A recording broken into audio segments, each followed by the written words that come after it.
நாம் கூறியதை நமக்கே திருப்பி கூறும் திறன் கொண்டது கிளி மட்டுமே என்று நம்பியிருப்போம். ஆனால் தாம் வாழும் சூழலுக்கு ஏற்றால் போல தாம் காதில் வாங்கும் ஒலி அனைத்தையும் திருப்பி ஒலிக்கும் ஒரு பறவை இனம் உள்ளது. தமிழில் யாழ் பறவை என்று அழைக்கப்படும் லயர் பறவை பற்றி தெரியுமா? யாழ் பறவை ஆஸ்திரேலியா நாட்டை பூர்வீகமாக கொண்ட நிலத்தடியில் கூடு கட்டி வாழும் ஒரு அழகான பறவை இனமா. இப்பறவை ஆஸ்திரேலியாவின் மயில் என்றும் அழைக்கப்படுகிறது. மனிதனுடைய குடும்பத்தை சார்ந்த மிகவும் அழகான பறவை இதுவாகும். ஆண் பறவைக்கு அழகான தோகையும் உண்டு. தோகையின் ஓரங்களின் வெளியில் வளைந்து நீளமான 2 வால் இறகுகள் யாழின் மருகு பிடிகளைப் போலவும் 12 மெல்லிய இறகுகள் யாழின் நரம்புகளைப் போலவும் அமைந்துள்ளது. வான்கோழியை விட சற்று சிறிய தோகை 16 இறகுகள் கொண்டது. நடு 2 இறகுகள் கம்பி போன்று நீண்டவை. வெளி 2 இறகுகளும்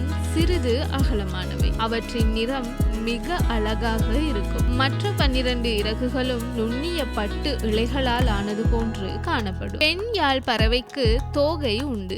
ஆனால் ஆண் தோகையை போல அவ்வளவு அழகானது அல்ல. மிகுந்த உயரத்தில் பறக்க முடியாததால் பெரும்பாலும் நேரத்தை தரையிலேயே கழித்துவிடும். மயிலுக்கும் தோகை உண்டு. ஆனால் இனிய குரல் இல்லை. யாழ் பறவைக்கு இவை இரண்டுமே உள்ளன. மண்ணை கிளறி தரையில் வாழும் பூச்சிகளை தின்பதற்கும் விரல்களும் நகங்களும் தடித்து நீண்டு உறுதியாக உள்ளன. இவை புழு, பூச்சி, அட்டை, பூரான், வண்டு, நத்தை போன்ற உயிரினங்களை உணவாக உட்கொள்கின்றன. மிகவும் பிரமிக்க வைக்கும் வகையில் தனது சூழலில் இருக்கக்கூடிய அனைத்து இசைகளையும் பல குரலில் மிமிக்ரி செய்யும் ஆற்றல் படைத்தது. கோழி கொக்கரிப்பதை போலவும் நாய் குரைப்பதை போலவும் பல வகை பறவைகள் போல குரல் எழுப்பி மற்ற பறவைகளை ஏமாற்றும். தனது பெண் இனத்தை கவர்வதற்காக இந்த பல குரல் வினோதம் செய்கின்றன. கேமரா ஷாட், கார் அலாம் என எதையுமே விட்டு வைக்காமல் அனைத்தையும் அவ்வளவு அழகாக திருப்பி ஒலிக்கின்றது. இந்த பறவை பறவைகளின் குரல்களை ஒலித்து காட்டுவதோடு மனிதர்கள் எழுப்பும் எந்த ஒலியினையும் இசைத்து காட்டிய ஆச்சரியத்தில் மூழ்கடிக்கும். இதன் குரல் வலையில்